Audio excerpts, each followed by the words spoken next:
I was not expecting to hear this today. We're 36 hours before the deadline, and the ILA sent out a communication announcing that they're absolutely going to strike. Wow. So Tuesday, I mean, we're talking about October 1st, guys. We will tell you, you are not going to do it no more. Let me explain something to you. These people today don't know what a strike is. Right. When my men hit the streets, from Maine to Texas, every single port will lock down. You know what's going to happen? I'll tell you. First week, be all over the news every night, boom, boom. Second week, guys who sell cars can't sell cars because the cars ain't coming in off the ships. They get laid off. Third week, malls start closing down. They can't get the goods from China. They can't sell clothes. They can't do this. Everything in the United States comes on a ship. They go out of business.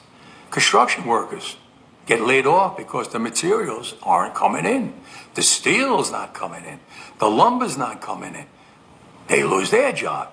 Now, we've been warned already from Maine to Texas, okay? That's the entire East Coast and a tremendous amount of the Southeast ports that are in this list. I see Boston, New York, New Jersey, Newark, Philadelphia, Boston, Baltimore rather, Wilmington, Charleston, North Carolina, Savannah, Georgia, Jacksonville, Florida, Miami, Florida, Tampa, Mobile, Alabama, New Orleans, Louisiana, Houston, Texas, guys. This is huge. New York, New Jersey. Guys, port workers are preparing to strike. Well, folks, it looks like Teamsters is not going to support Kamala Harris. In fact, Teamsters is more willing to support Donald Trump than they are willing to support Kamala Harris. Now, why does this matter, guys? Why does it matter if this particular union is unwilling to support Kamala Harris? Well, in my opinion, it definitely looks like they are convinced that Kamala Harris is not for them. But there's something very big happening, and looks like it's going to happen within the next 24 hours. And I hope that you guys are prepared for what is about to happen. We could see a nationwide, complete and utter shutdown of coastal ports to a magnitude that could possibly be I don't want to say comparable to a complete nationwide shutdown with the economy like we saw with the pandemic, but we have a lot to cover today, guys. Donald Trump is in Georgia today, in Valdosta, in support of the many victims and survivors of Hurricane Helene. I don't know if it's Hurricane Helen, Hurricane Helene. It has an E at the end, so I don't know if the E is silent. Anyway, Donald Trump has proven that he is in support of unions. Now, if you guys support Donald Trump, if you guys support unions, let me know in the comments, guys. By the way, if you haven't already, please take a second, hit the like button for the video. I totally appreciate you guys. Thank you so much for subscribing and sharing this video. We need to get the word out, folks. Take a listen. This morning, a strike is looming at ports along the eastern Gulf Coast that could cost the American economy billions of dollars per day and potentially. This morning, a strike is looming at ports along the eastern Gulf Coast that could cost the American economy billions of dollars per day and potentially lead to shortages for consumers. Now, guys, I don't want anyone to freak out and empty the shelves and leave us with no toilet paper like the last time, okay, guys? But at the same time, we do have to be smart. We do have to prepare for possible shortages, possible inventory depletions. So, you know, we need to be smart, but let's also not only be prepared, let's also be considerate of our neighbors, of our other family, friends, coworkers, colleagues, acquaintances that other people need to prepare too. To shortages for consumers. A strike of this magnitude would cripple the U.S. economy. Dock workers represented by the International Longshoremen Association are threatening to go on strike Tuesday. The strike would affect 45,000 workers and close to 36 ports from Texas to Maine. Analysts warn a walkout lasting more than a week could lead to major supply chain disruptions. Anything imported could be delayed, including fresh produce, toys, alcohol, and vehicles and parts. So basically they're telling us we need to stock up on Grey Goose. We need to stock up on that Hennessy, the Jose Cuervo. No, I'm just kidding. But seriously, guys, if they shut things down, we could see shortages spill out into additional industries that you really wouldn't necessarily expect. Just think about all the different industries that don't necessarily sell the products that could likely end up being in short supply, that could be, in the list of shortages. Think of how many industries, restaurants, and other businesses that depend on different products that could potentially run out, and how many people could literally lose their jobs, be laid off because they can't produce the product that they make. And so the ripple effect could be greater than we expect. So we definitely want to watch and see how this plays out. If you don't have an emergency fund, I suggest, if you are in a position to try to put an emergency fund together, do so now. So a few years ago, I stumbled upon this old, worn out book at a thrift store. It was like a Goodwill or something, with a handwritten note inside the cover, and it read, "This changed my life. Hope it does the same for you." So this was just this random note that was stuck inside of this book. Now, I was intrigued, and I bought it for $1.50. And that little investment, guys, turned out to be the best one I ever made. In fact, the principles in that book literally opened up my eyes to how money really works. And they became the foundation for my journey to financial independence. Now, I'm sharing everything that I learned and more inside the Liberty Pursuit Network, guys. Make sure you click the link in the description down below. Join us today if you're ready to change your life too. Some experts warning, if you need your car repaired, get to the dealership now. If there's a prolonged strike, you could see shortages with fresh fruits and vegetables. Obviously, the automotive parts sector will be impacted. The Port Workers Union is demanding higher wages and a ban on automated cranes, gates, and trucks. The U.S. Maritime Allowance, representing the ports, claims the union isn't bargaining in good faith. Wow. Now, a lot of people are saying to themselves, well, isn't Joe Biden still the president of the United States? Like, where's Joe Biden? Where's Kamala Harris? This should be their moment to shine. Joe Biden basically campaigned on the fact that he's like this big union guy. He's for the unions and whatnot. But it's kind of like, in my opinion, I think it's like what we saw back with the railroad situation. Remember with BNSF and Norfolk Southern and those different crashes and railroad derailments and problems and things like that.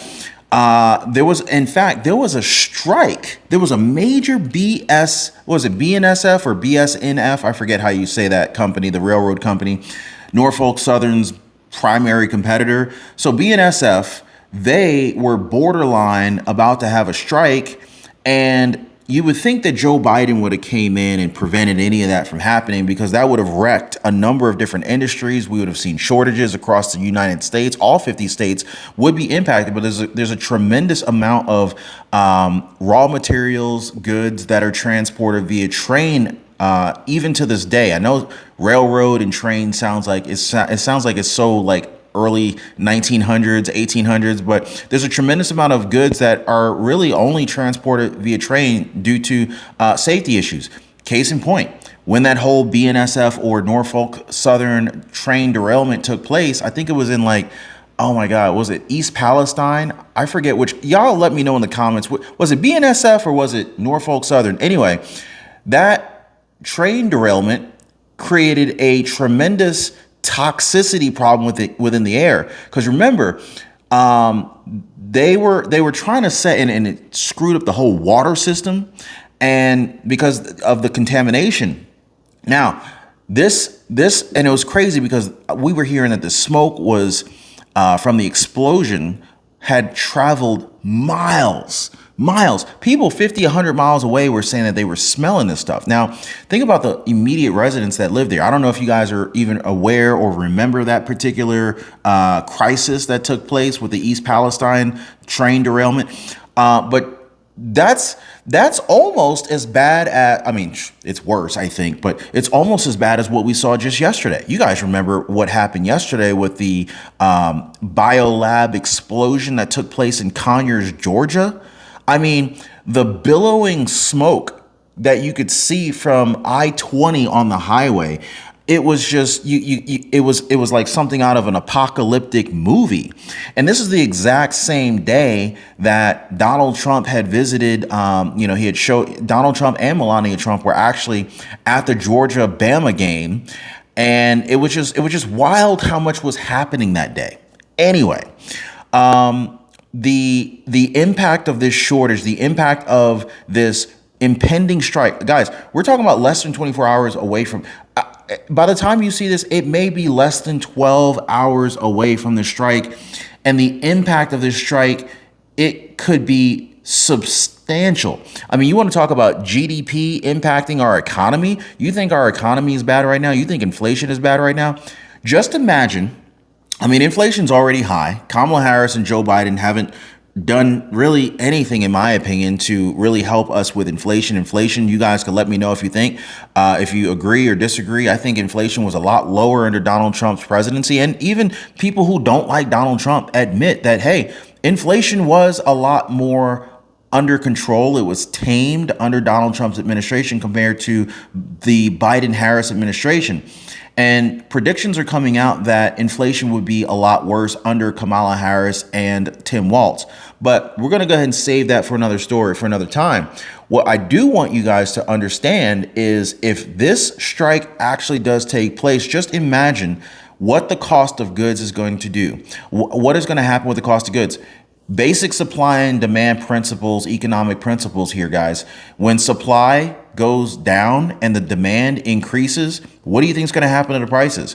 You think you got inflation now? Imagine if all of the ports on the whole East Coast from Maine to Texas were actually to shut down. Oh boy. Oh boy. All I can say is prices will go through the roof. You go to the stores, you're going to see empty shelves.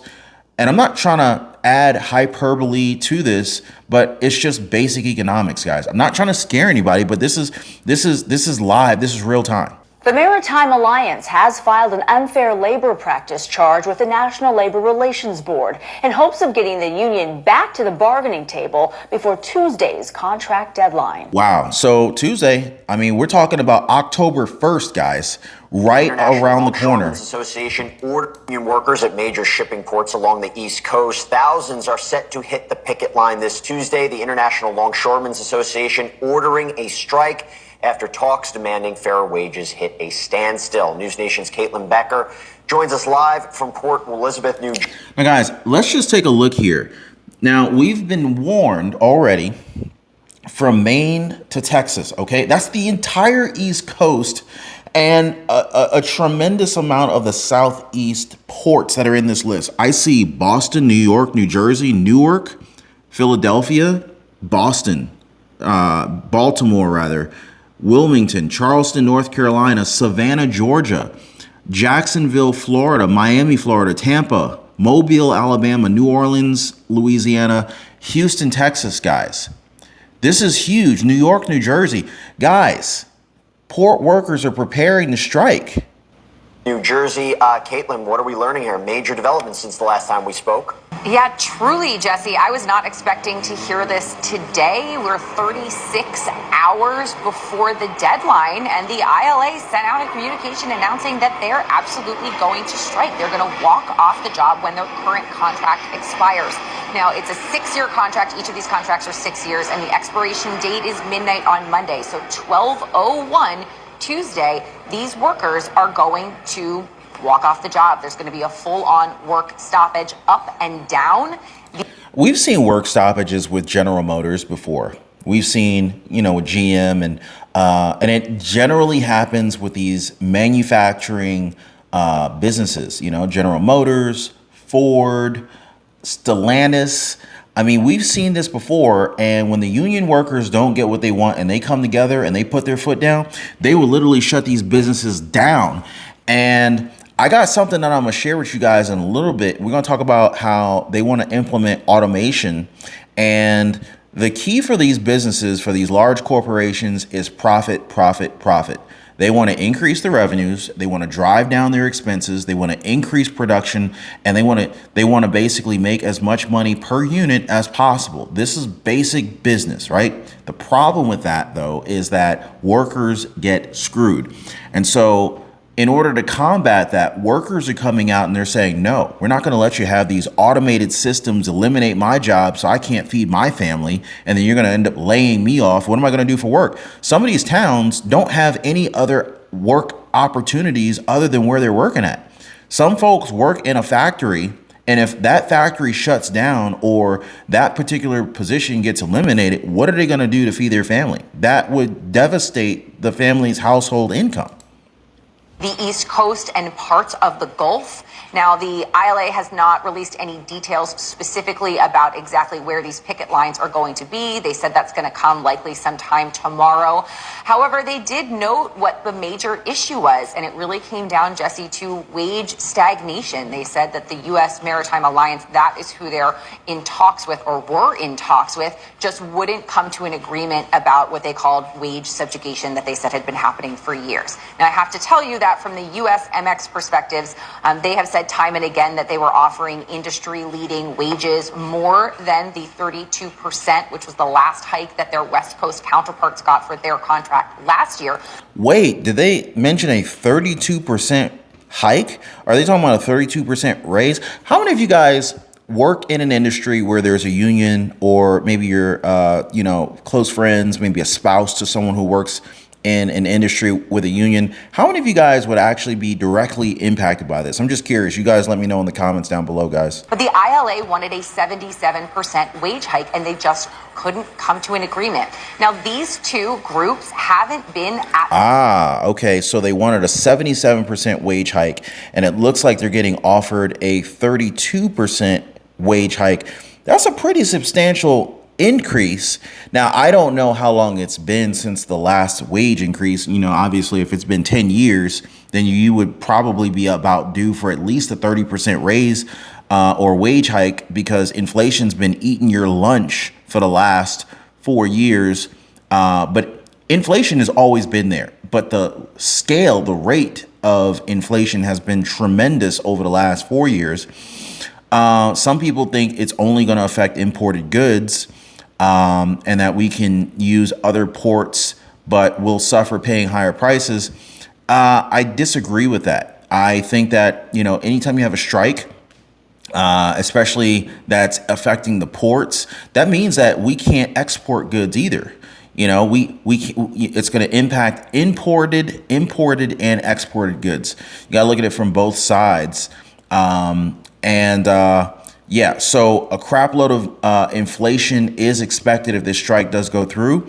Now, some people are looking at blaming the Biden-Harris administration, but some people are also saying that this strike is probably a Biden-Harris ploy to show a booming economy next month after everybody stocks up 1 month before the election.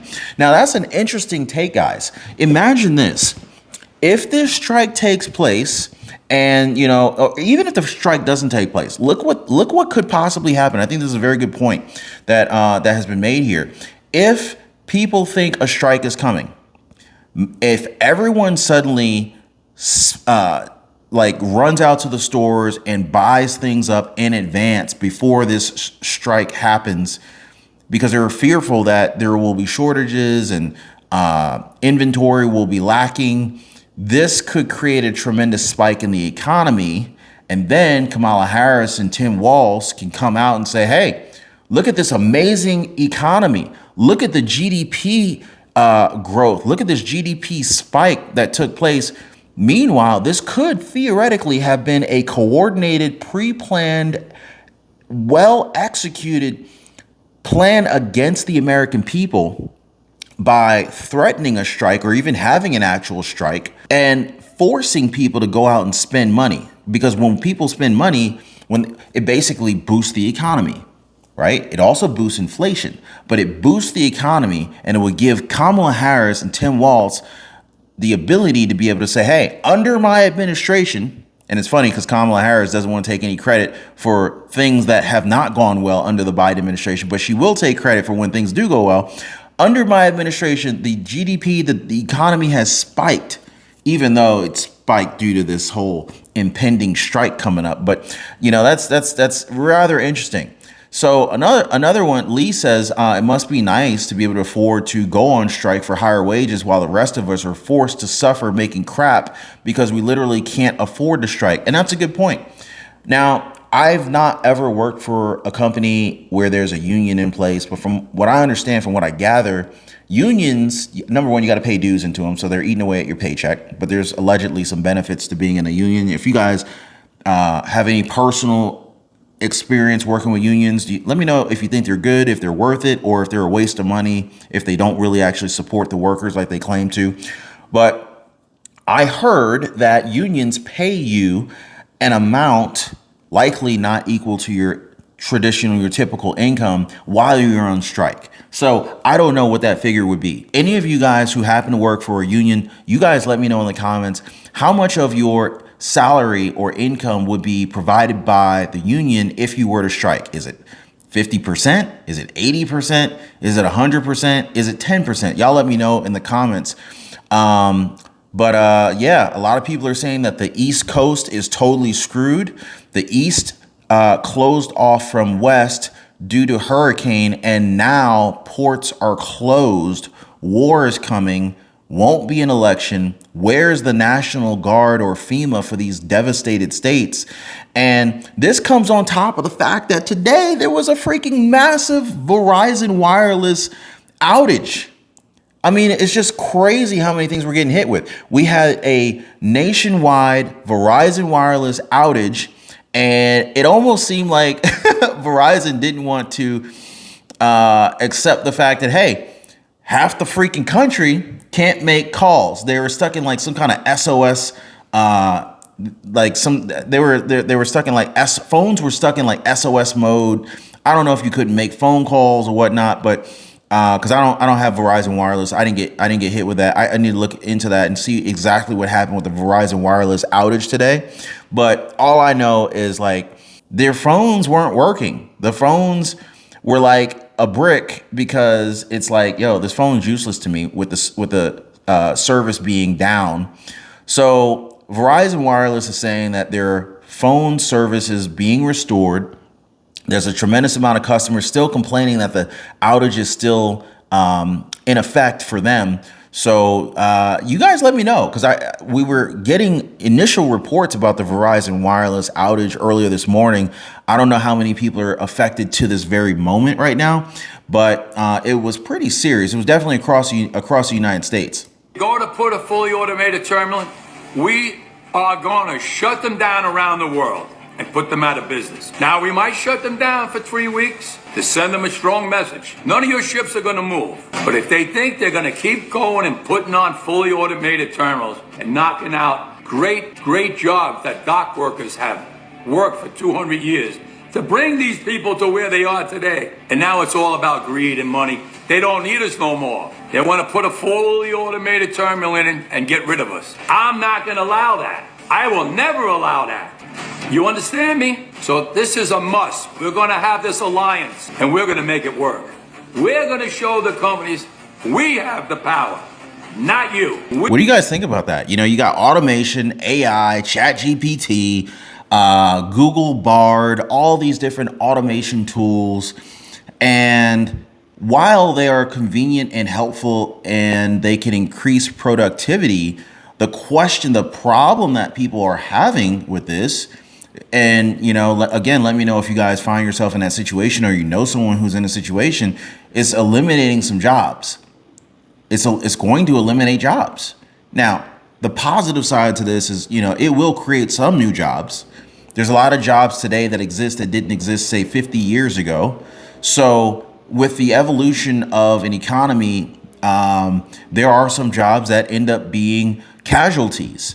And so the question is, how many jobs will be lost if these fully automated platforms are put in place, especially in the automotive industry? And I had a conversation earlier today. The Honda Civic, that was one of my first cars as a kid. And, you know, we used to tinker around with cars, putting in the air intake systems, the exhaust, motor swaps, turbos, superchargers. We were doing this before Fast and Furious. We were putting in nitrous kits, the works. We were doing some stuff. Shout out to my mom for letting us do that in her garage. We ruined the garage floor. But anyway, the point that I'm trying to make here is this, guys. This will inevitably eliminate jobs. And what we're hearing is that these workers are willing to strike to block the companies, to block the manufacturers from putting in these fully automated systems. They're trying to protect their jobs. And I honestly can't be mad at them. Who could be mad at a worker who wants to just protect their livelihood? And this is the situation that we find ourselves in. Donald Trump says that he will bring American jobs back to America. This is one of the things that Trump and JD Vance stand on. My question, though, and y'all let me know if you've heard Donald Trump talk on this particular talking point, but I do wonder what Donald Trump's going to do, how he's going to handle Americans that are being impacted by the implementation of automation, because that is the next most existential threat to American jobs outside of outsourcing the jobs to places like India and other countries where labor is less expensive that could be carried out from another place. So some are saying that this is the chance for trucking to get better pay because, and also if they close a few weeks, all of those customers are all going to be paying pretty good to get their shipments ASAP once the ports open again. So that's a good point for the trucking industry. A lot of the truckers out here, they've been getting their lunch eaten because, once the pandemic hit, a lot of truckers they were making 10 grand a week. I know some truckers that are making 40 grand a month. Okay. Truckers. Right. But then when everyone started hearing about this opportunity, well, what happened? Well, the demand for trucking was higher than the supply. So that's why the truckers were making so much money. Then owner operators began seeing their revenues decline because since the opportunity became so abundantly clear that this is where you needed to be, how many more people started getting their CDL licenses, right? So all these new truckers started saying, hey, I need to get my CDL license, buying semi-trucks, new semi-trucks, used semi-trucks, Kenworth, Mack trucks, Volvo, I mean, you name it, right? And so before you knew it, the market began to correct itself. And this is capitalism, guys. This is evidence of a healthy economy. So entrepreneurs, business owners, owner operators began buying more trucks, buying their first truck, getting their CDL licenses.